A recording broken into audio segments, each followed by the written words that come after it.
o doutor Lair Ribeiro. Boa noite, doutor. Boa noite, Alamar. É um prazer muito grande estar aqui com você, com seus telespectadores, falando sobre vários assuntos, incluindo o aspecto da espiritualidade. Teilhard de Chardin, o teólogo jesuíta francês, tem uma frase muito bonita que ele dizia o seguinte: nós não somos seres humanos tendo uma experiência espiritual. Somos, sim, seres espirituais tendo uma experiência humana. Então vamos falar sobre essa experiência. Qual é o caminho mais curto para o sucesso, doutor Lair? O sucesso, ele não ocorre da noite para o dia. O amanhecer só vem depois da noite toda ter passado. Eu não tenho uma fórmula mágica de que a pessoa hoje está sem sucesso, amanhã ela vai ter sucesso. Você planta uma semente hoje, ela não vai virar planta amanhã de manhã. Tudo tem que crescer organicamente. Se não crescer organicamente, não está certo. Aquele sucesso que ocorre da noite para o dia, geralmente ele não permanece com a pessoa. 90% das pessoas que ganham na loteria, 5 anos depois, não tem mais nada. E estão em situação até pior do que antes de ganhar na loteria. Coisa interessante isso, né? Mostrando que o negócio não vem de fora para dentro. É de dentro para fora. Mas eu ensino no livro Sucesso Não Ocorre Por Acaso, que sucesso é uma ciência. Do mesmo modo que você aprende física, que você aprende química, você pode aprender a ser bem-sucedido na vida. Para fazer isso, do mesmo modo que você não faz um bolo só com farinha, nem só com manteiga, nem só com ovos, você precisa de vários ingredientes. Os ingredientes do sucesso são 6. Primeiro, você tem que ter uma boa autoestima. Você tem que valorizar a sua contribuição para o universo. Porque tem gente que diz assim, lá na empresa, eles não me valorizam. E eu pergunto, e você, se autovaloriza? Porque não adianta se você não se autovalorizar, não existe valorização. Toda valorização começa com autovalorização. Segundo ingrediente é a comunicação. Hoje nós vivemos na era da informação. Informação só tem validade quando comunicada. Terceiro, você tem que saber o que você quer. A maioria sabe o que não quer. Quarto, você tem que ter a habilidade de ser mais otimista. Otimismo sozinho não resolve. Pessimismo atrapalha. Quinto, você tem que ter uma dedicação ao trabalho. Só querer ter sucesso não é o suficiente. Você tem que pagar o preço. E finalmente você tem que ser ambicioso no bom sentido. É o que o japonês chama de Kaizen, que significa melhora contínua. Hoje melhor do que ontem, amanhã melhor do que hoje. Inclusive, a doutrina a qual nós professamos, sim, sempre recomenda isso, a doutrina espírita, né? Certo. De progredir sempre. Progredir sempre na direção certa, né? É verdade. E tem telespectador participando disso aqui. Que bom, que vem de Itiúba, na Bahia, o Haroldo Pinto. Sim. Doutor Lair, o que o senhor acha sobre a comprovação da reencarnação pela impressão digital? O senhor tem alguma pesquisa já nesse sentido? Eu não tenho pesquisa nesse sentido, mas eu posso lhe dar o meu ponto de vista, tá? Eu acho que tem 3 forças que contribuem na sua vida. Uma é a astrologia. Eu acho que a astrologia hoje é ciência. Ela inclina, mas não determina. A outra é o processo karmático. E a terceira é o livre-arbítrio. Eu acho que as 3 são importantes. Tem gente que dá muito valor ao processo karmático e esquece de que a maior natureza, o maior dom do ser humano que Deus nos deu é o livre-arbítrio.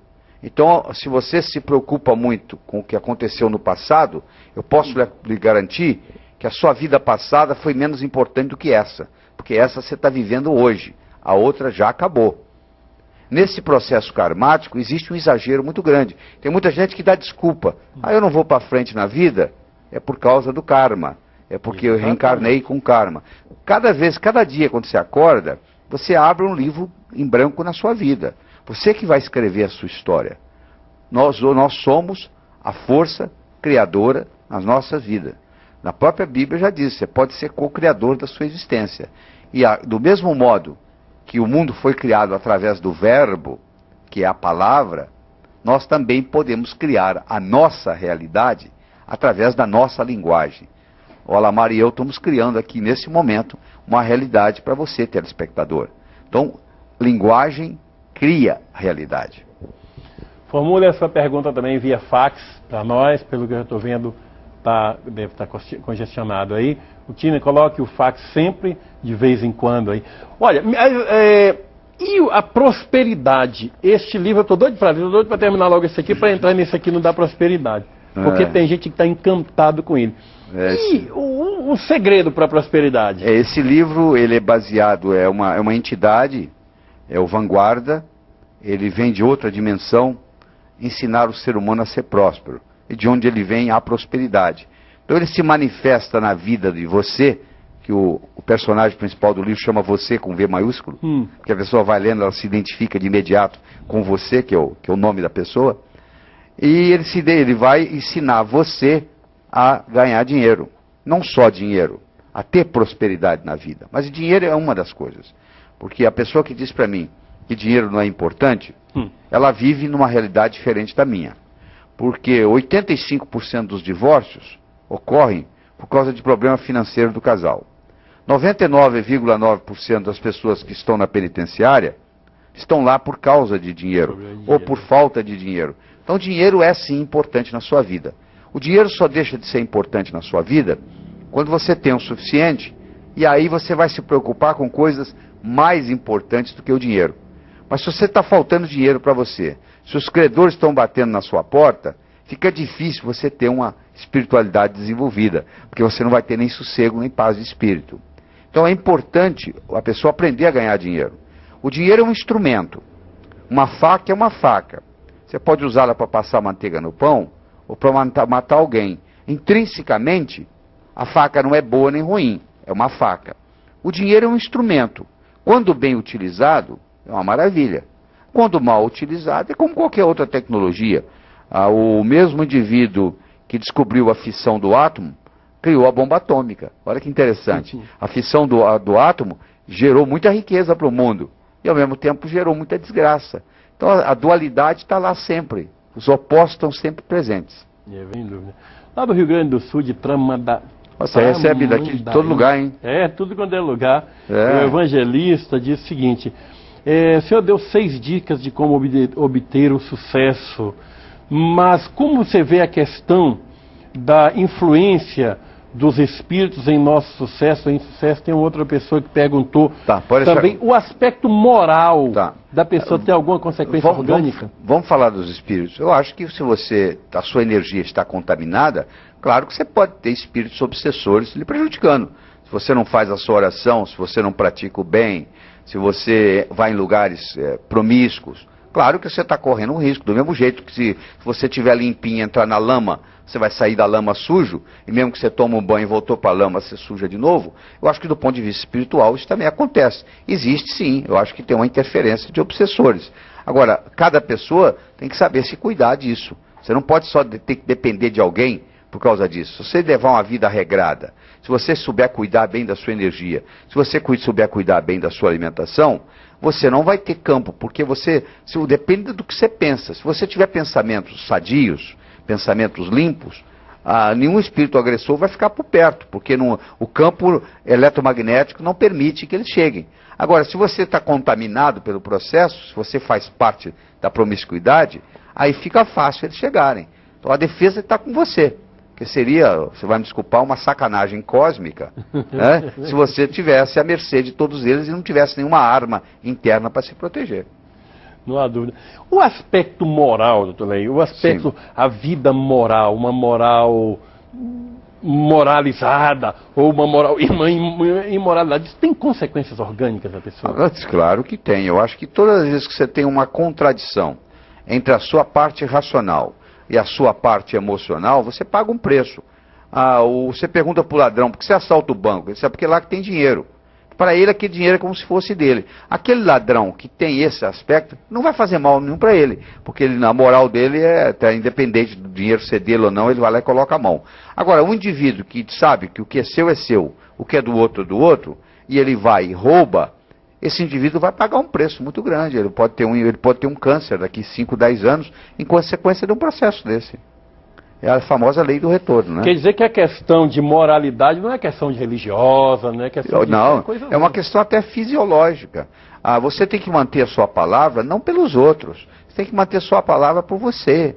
Você tem que ter sua moralidade por você, não é pelos outros. Só você já sabendo do crime já é o suficiente. Você seria capaz de assassinar alguém? E se fosse garantido que ninguém ia ficar sabendo, você vai dizer, não, eu fiquei sabendo. Então o crime já foi declarado. Não é porque o outro ficou sabendo. Você tem que prestar conta de você para com os entes superiores. Olha, aqui lá do Rio de Janeiro, a Vera diz o seguinte: Laí, já li algum de seus livros. Sim. E por observar a sua inteligência e a sua competência, coloquei seu nome e meu filho. Ah, que bonito. É a Vera lá do Rio de Janeiro. Então, obrigado, Vera. Obrigado, me sinto honrado. Tá bem? Demilson de Poço da Mata. Laí, fale um pouco sobre psiconeuroimunologia. Falo sim.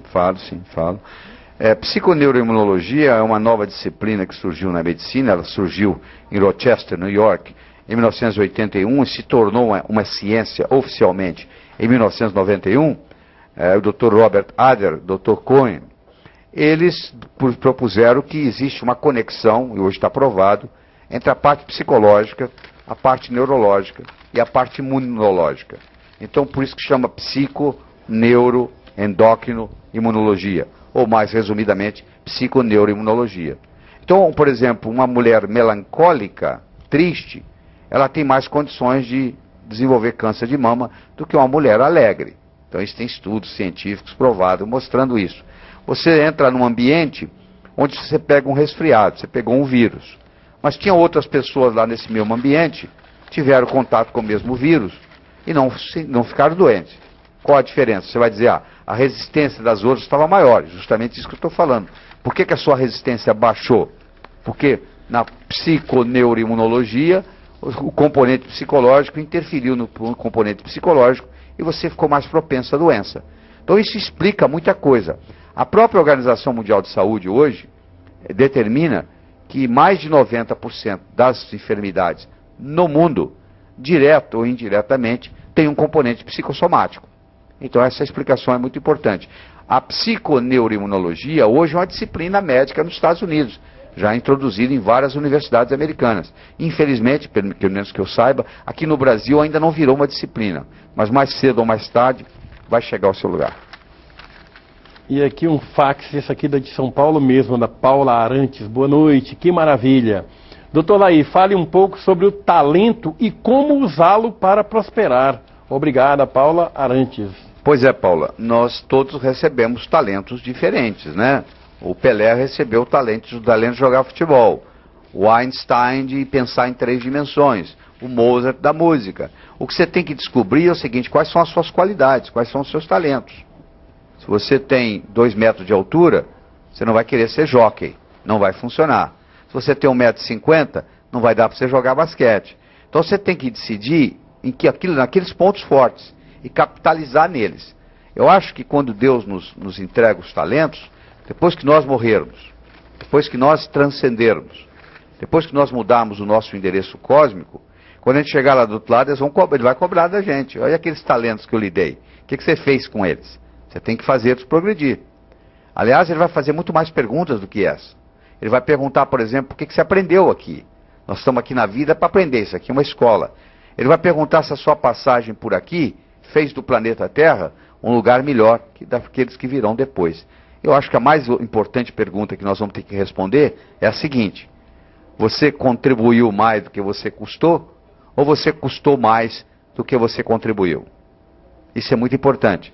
Eu acho que toda noite, quando você coloca a cabeça no travesseiro, você tem que perguntar isso. Eu custei mais do que contribuí hoje?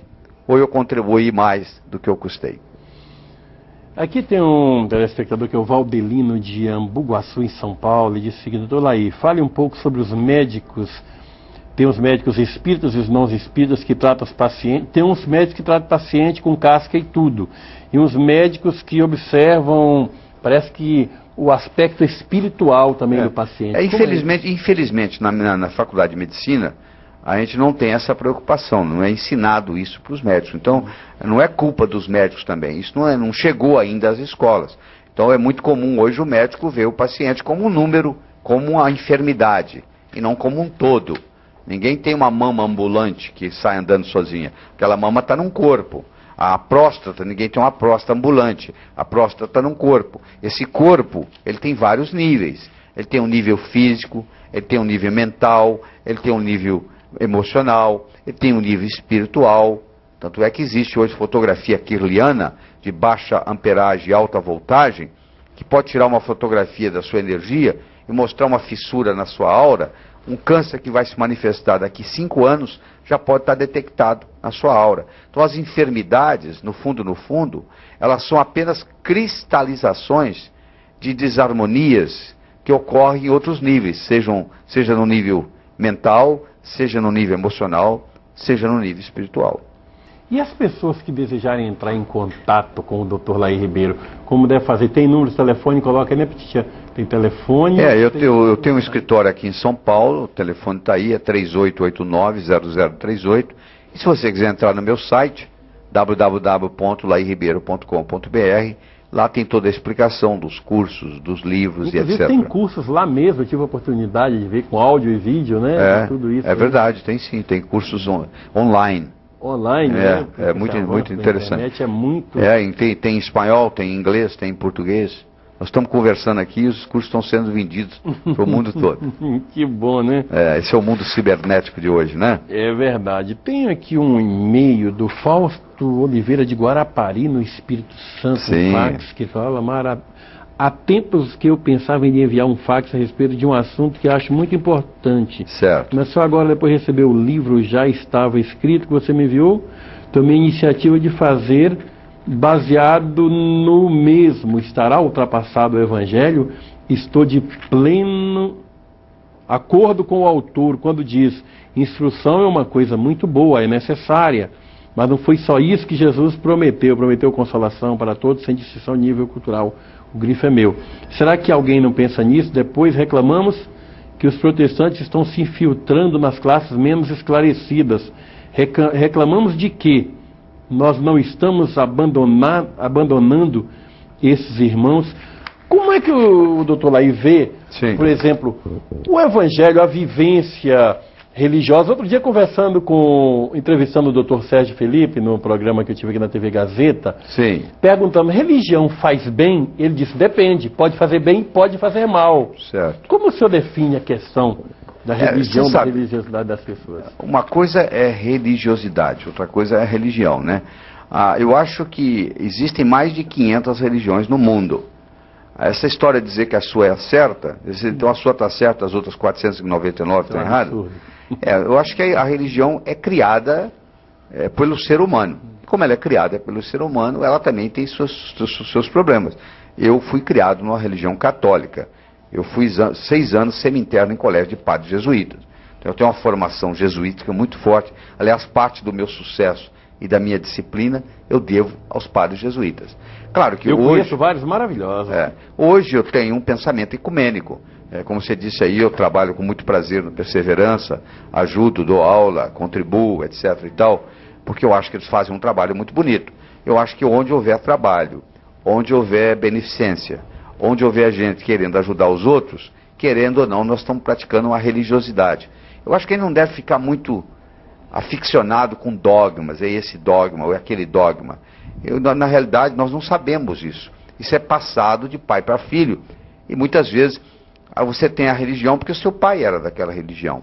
Então eu acho que existe mais de um caminho que leva a Roma, como existe mais de um caminho que leva a Deus. Eu conheço gente que fala que é ateu, mas que vive uma religiosidade muito maior do que aquele que está falando em Deus o tempo todo. Porque a sua vida fala mais alto do que tudo. O modo como se comporta. Às vezes a pessoa fala até que é ateu, mas eu digo, ele está falando da boca para fora, porque o procedimento, o comportamento daquela pessoa, a dignidade, o caráter... Eu conheço vários então, dignos. Então você tem que tomar cuidado para saber separar o joio do trigo. Né? Olha aqui, de Campinas, a Palmira pergunta: o diabetes é causado por que motivo, doutor Laí? De onde vem? Nós temos 2 tipos de diabetes. Nós temos o diabetes tipo 1, que é o diabetes geralmente juvenil. Ele geralmente se instala na adolescência, ou às vezes na infância, que ele é insulino dependente, ele depende de insulina. E tem o diabetes tipo 2, que hoje é o mais comum que existe, muito mais comum, que é como que se houvesse uma resistência à insulina. Às vezes o pâncreas está produzindo insulina, mas há uma resistência da insulina a nível celular. E desencadeado por várias coisas, às vezes pelo álcool, às vezes pelo excesso de café, às vezes pelo próprio excesso de açúcar. Então isso aí depende muito de como você leva a sua vida. Claro que tem um componente genético importante. Se o seu pai é diabético, a sua avó era diabética, o seu irmão é diabético, a sua propensão, não quer dizer que você vai ser, não. A sua propensão é muito grande. Mas se você já sabe disso, você tem que mostrar, tem que passar a ingerir menos açúcar, menos carboidrato, menos gordura. Você tem que tomar um cuidado mais especial. Agora, uma pessoa que tem uma genética muito boa, mas o fulano tem 90 anos e come de tudo. Talvez ele tenha uma genética muito, muito inteligente, e ele, se não comesse o que ele come, ele deveria viver 120. Ele vai morrer com 90 e poucos, mas podia ter vivido até os 120. Você não sabe. Você conhece a história do padre que era muito, muito nervoso, e um dia a beata chegou perto dele e falou assim: "Seu padre, eu não entendo. O senhor celebra a missa todos os dias, o senhor comunga todos os dias. Eu só passo o resto do dia nervoso." Aí ele falou assim: "Você imaginou se eu não celebrasse a missa? Como é que seria? Estaria matando alguém." Verdade. Né? A Maura lá de Fortaleza diz que ela tem 33 anos e usa hormônio que o doutor me passou. Eu tenho implante desde os 29 anos. O que o senhor poderia falar sobre isso? Eu acho que você tem que conversar com o seu ginecologista da possibilidade de você tirar esse implante. Primeiro que você é muito nova. Você vai me desculpar, mas com 33 anos você não deveria estar usando hormônios. Tá? É nova demais, ainda mais começando aos 29. Você está pagando um preço por isso. Você provavelmente ganhou peso, a sua pele provavelmente mudou as características. Então você sabe muito bem, melhor do que eu, o que aconteceu. Você fica às vezes mais irritada.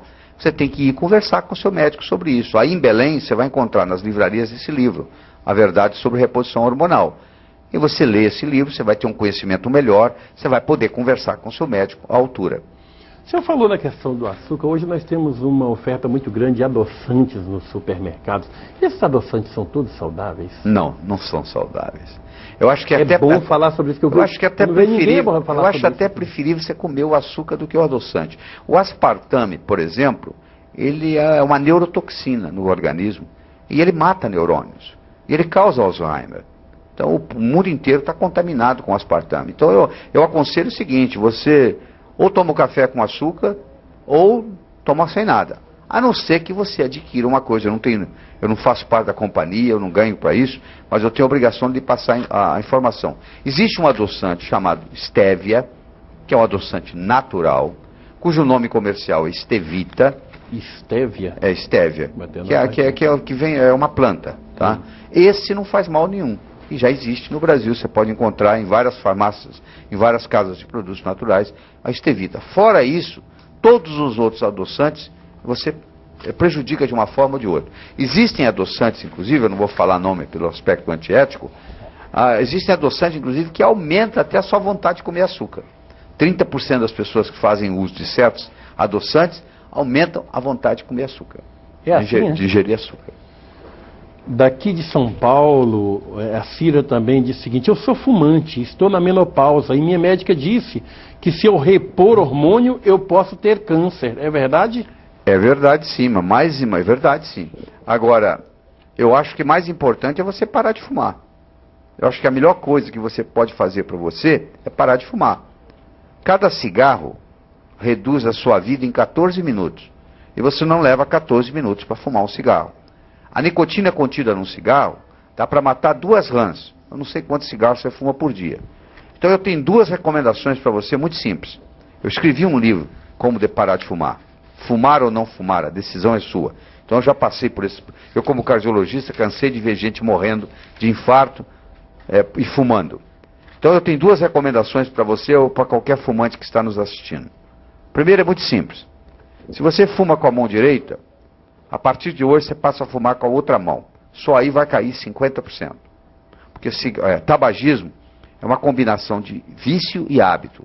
Uma pessoa que fuma 20 cigarros por dia durante 20 anos, ela fez esse movimento 1.500.000 vezes. Tá?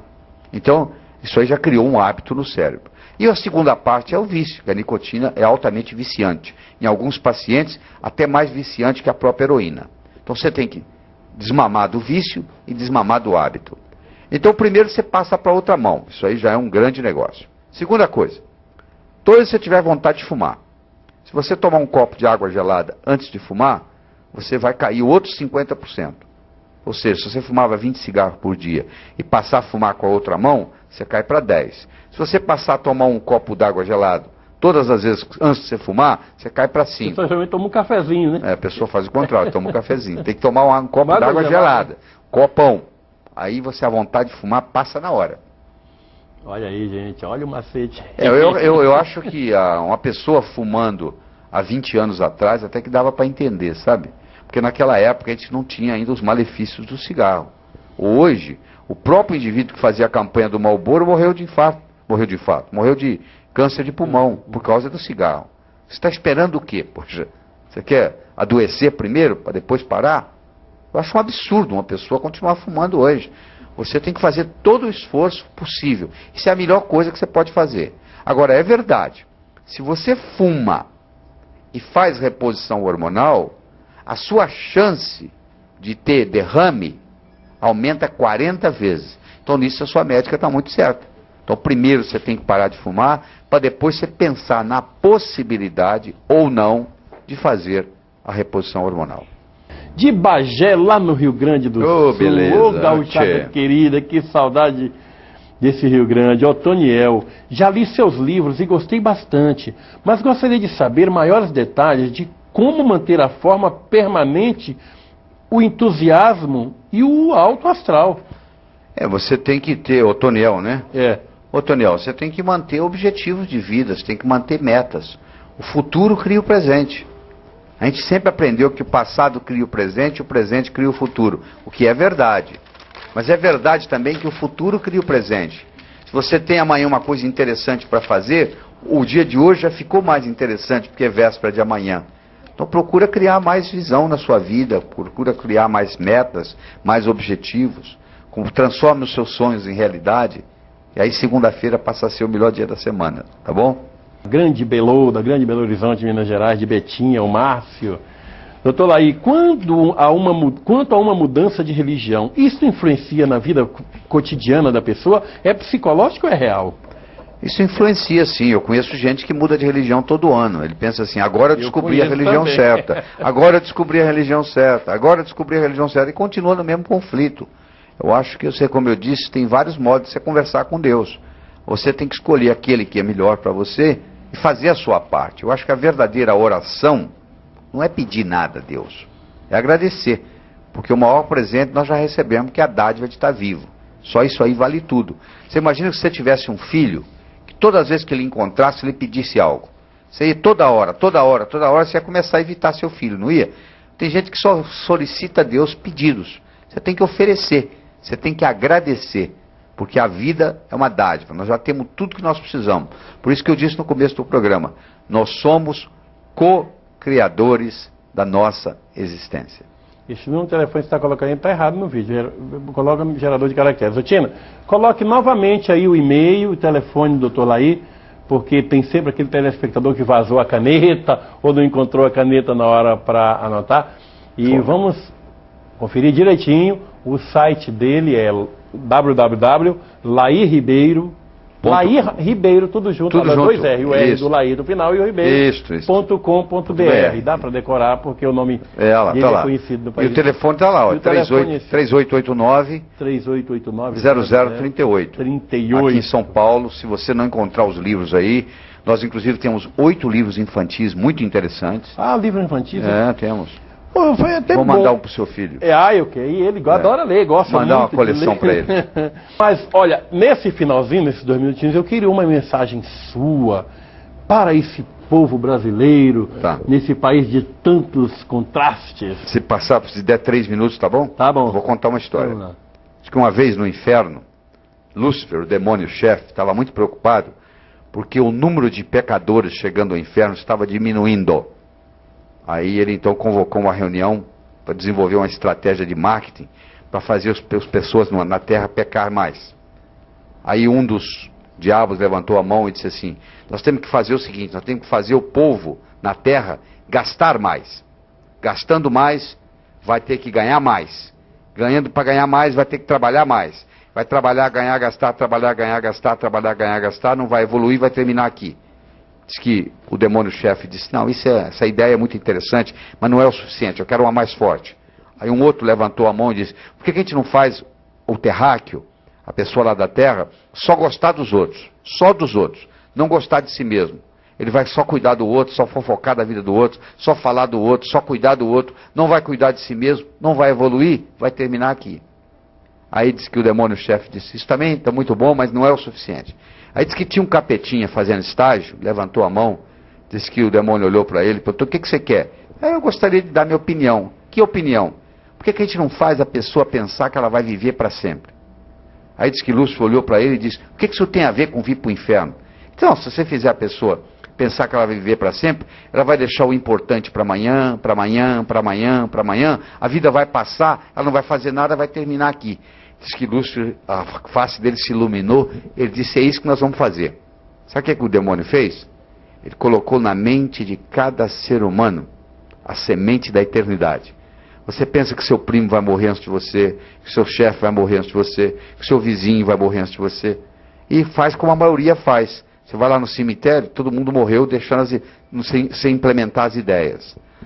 Não adianta nada você ter ideias boas, você tem que implementá-las. Você tem que fazer a diferença, porque a vida é curta e tem muita coisa para a gente fazer.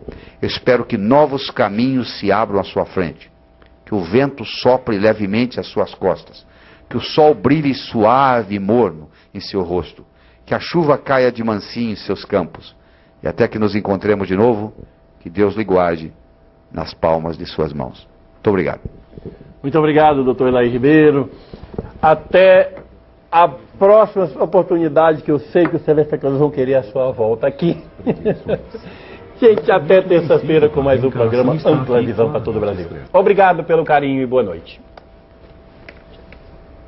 Foi bom demais. Como também o estado das almas que estão